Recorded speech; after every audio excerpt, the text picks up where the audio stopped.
Hello everyone. In today's session, we are going to discuss regarding the dynamic routing. Okay.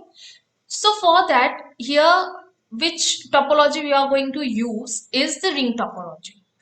So when the topology is made in a way that one topology is connected to another, one node is connected to another one, this node is connected to this one, this node is connected to this one, and this N3 is connected to back to the N0. That means here what happens, one circles is created over here, right? So that is why this type of topology is known as the ring topology because it looks like one kind of ring. Okay. So, to create this topology, we are going to consider some characteristics. That is, for this particular topology, we are going to use source node N0, destination node N2, connection which we will establish between N0 and N2, that will be TCP type of connection, and the traffic which we are going to generate, that is the FTP type of traffic. Now, whatever the links we are going to create between these two nodes, that links will be have these three criteria. That bandwidth will be of 10 Mbps, delay will be of 10 ms, and Q type will be drop tape. So for this particular type of topology, today we are going to learn how we can apply dynamic routing in this particular topology in MS2. Fine. So for that we require to create the TCL script. So for that I will open the terminal and will enter.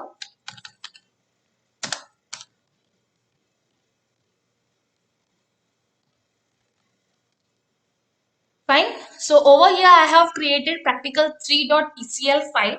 So as in the earlier sessions I have already mentioned how we can create the topology. So I am not going to explain that part again. Okay, so what I will explain today, I just explain that how we can apply the dynamic routing, because whatever we have done so far, that is the static routing. So now we will learn how we can apply the dynamic routing.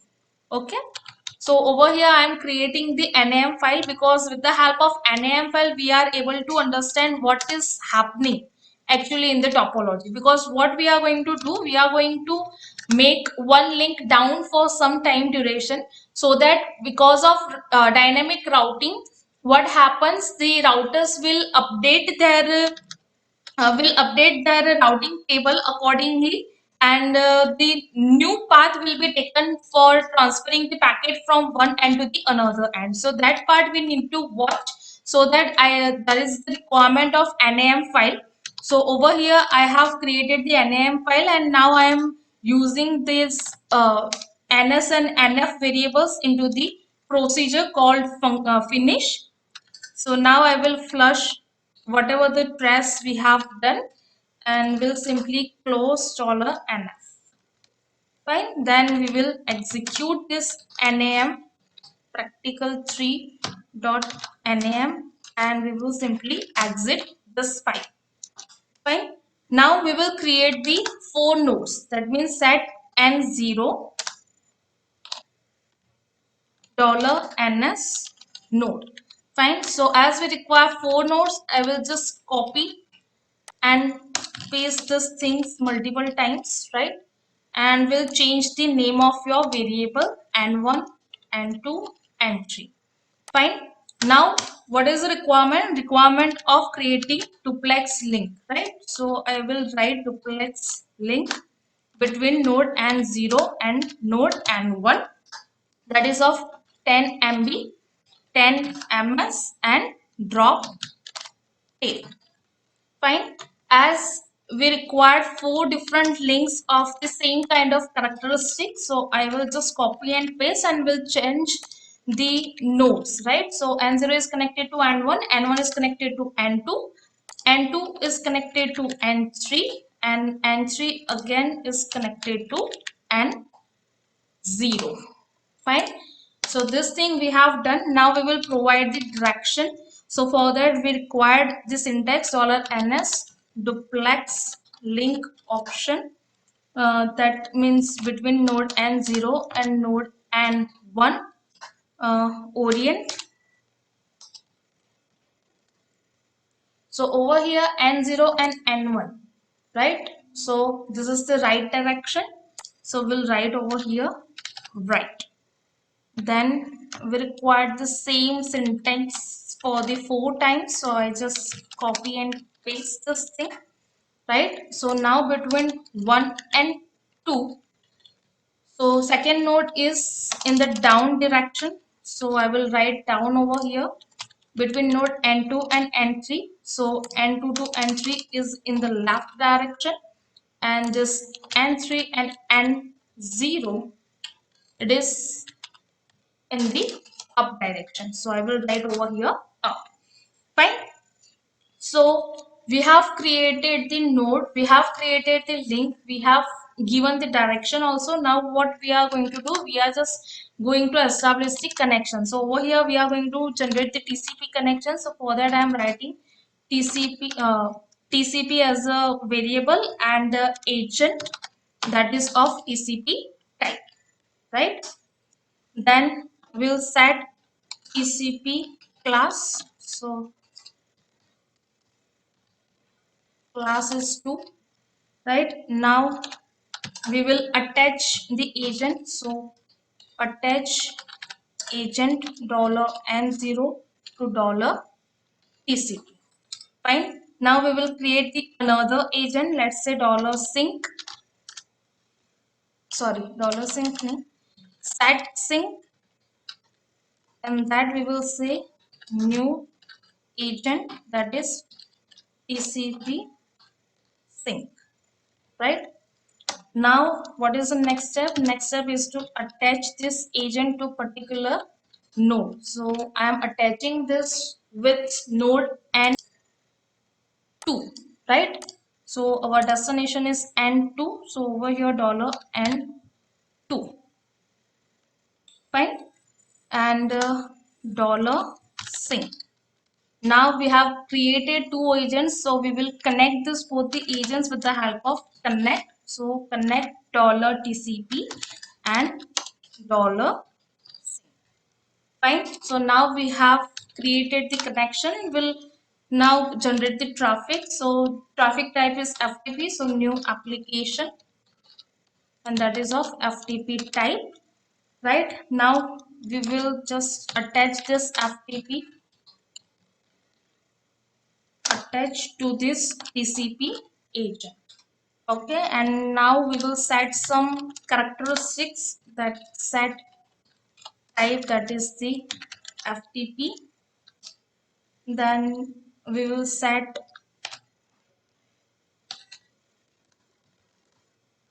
the packet size, let's say 1000 bytes. Then FTP set bit, let's say 1 MB, right? Fine. So we have now created the traffic. Now what we will do, we will just say that at what time duration we want to start this particular traffic. So for that $FTP, $NS at 1.0. What we are going to do, we are going to $FTP, right? Now $NS at, let's say, 4.0, we will stop to transfer the packets from one end to the another end.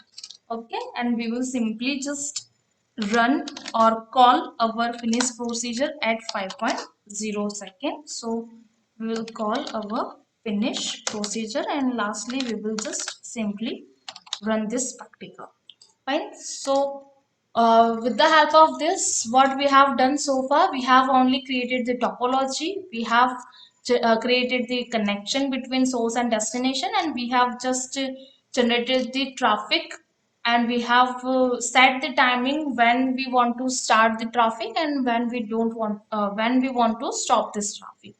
Fine. So now we will simply run this practical ns practice3.pcl.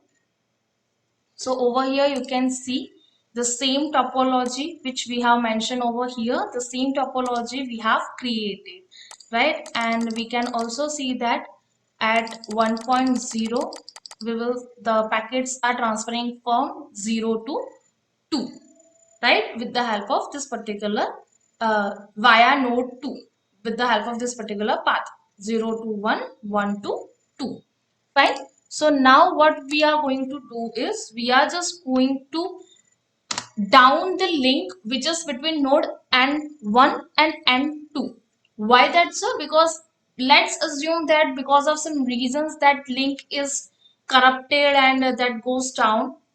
So now we want to learn about the dynamic routing. So how the topology will work, that we want to analyze, right? So for that, what we need require.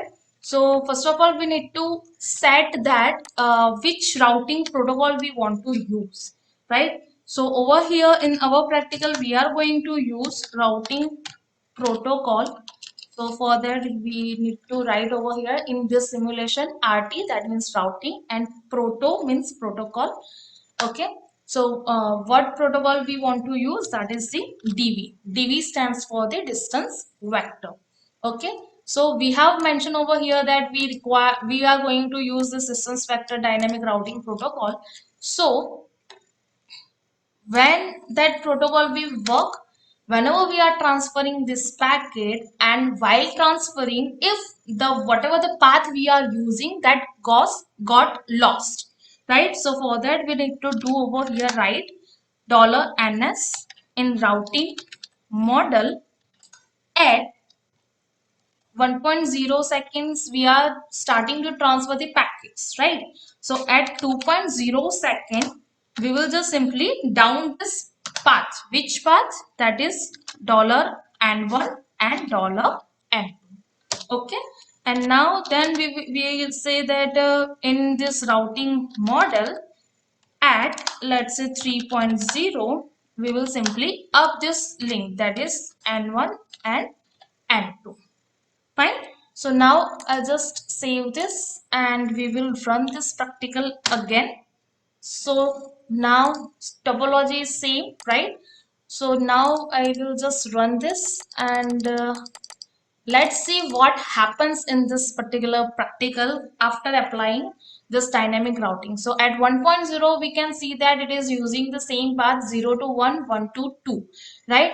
Now at 2.0 second, the link which is between this node n1 and n2, that should goes down, right? So that means there should not any path between node this n1 and n2. So we can say that some packet will drop because they were using this particular thing. But whenever this node comes to know that this particular path has got lost, so what it do, it update its routing table and find out the another way to reach this node 2, right? So that is why it is sending the packets via n3 to n2.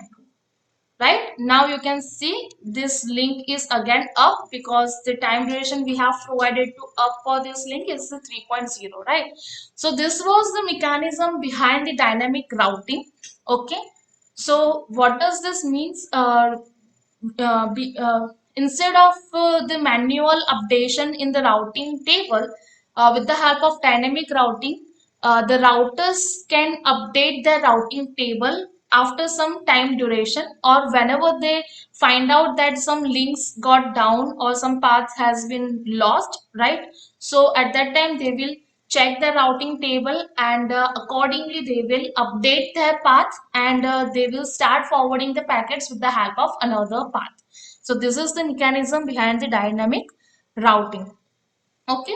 So the we have learned for the this ring topology. Now I just also want to show you the thing for the mesh topology. So as we all know that what happens with the mesh topology, then whenever each and every these nodes are directly connected with the other nodes of your network, that means that is the mesh topology, right? So over here you can see this that this n0 is directly connected with n1, n2 and n3. This n1 is directly connected with n0, N3 and N2, right? So this is the idea behind the mesh topology. So we will change our uh, practical according to this particular topology. Fine.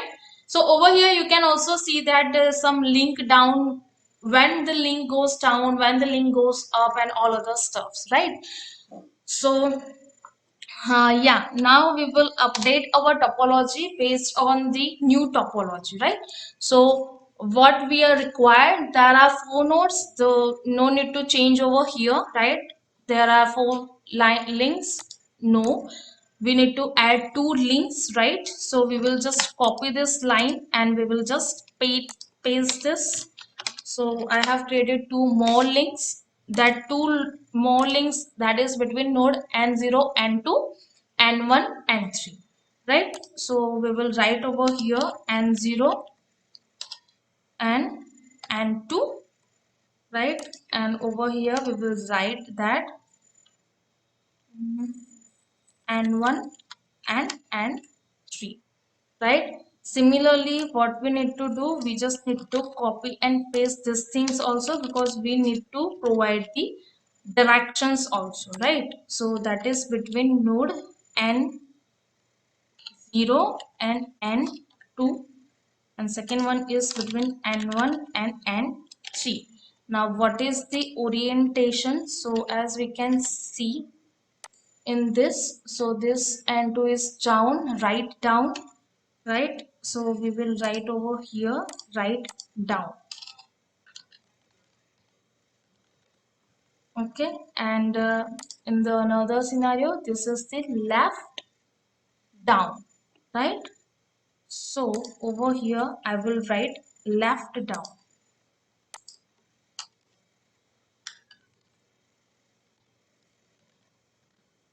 Okay, I will simply save this. All other stuff will remain same, because we have just changed the topology, the connection, the traffic, when we want to down the link, when we want to up the link, that will remain the same, right?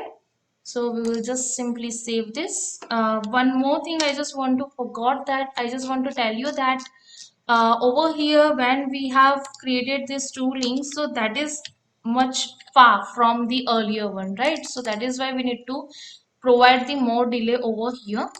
Okay, so now I will just run this particular thing. So you can see 0, 1, 2, 3, right? So the mesh topology has been created. Now we will start forwarding the packet, sending the packet. So at 1.0 you can see the shortest path is this one, direct link, right? 0 to 2. So this the router node 0 is sending the packet from 0 to 2 directly. Now at 2.0 second, what happens? This link between 1 and 2 will goes down, right? So there is the change required in our topology, that we need to change that the link goes down, that is directly connected with this two loop. Okay, so that we will come to know what is happening after getting the link is down, which route it will follow for the mesh topology, right? So I'm just closing this file over here, and we'll add it our TCL script, and in that we will say that at 2.0 the link which is between N0 and N2, that should goes down, right? I will save this and we'll run again. So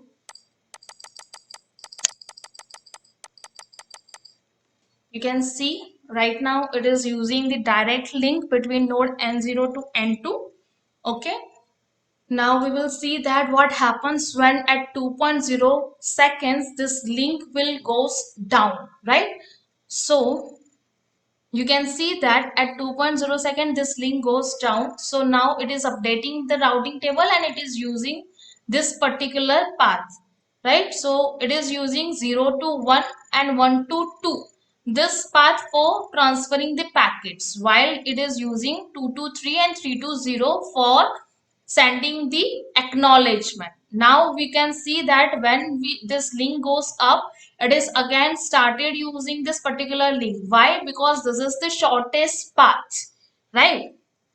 So that is why in what happens every time while we are using the dynamic routing distance vector, so it always find out while updating the time routing table, it always find out the shortest path for to reach any of the destinations. So whenever it finds that some link is down, so it will find the shortest path to reach that particular node, right? So and after getting used, and when it get to know that this link is again up, so obviously this is the shortest path, so it will start using this particular link again.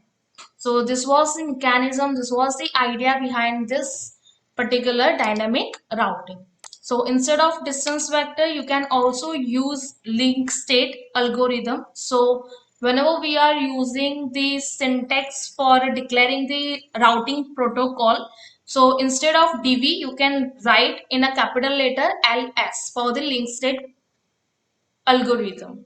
Fine. So you can do that kind of analysis in your system also. And that's it for the today's session. In the next session we will learn some topology, the same kind of thing, dynamic routing in the Cisco packet tracer also. Thank you.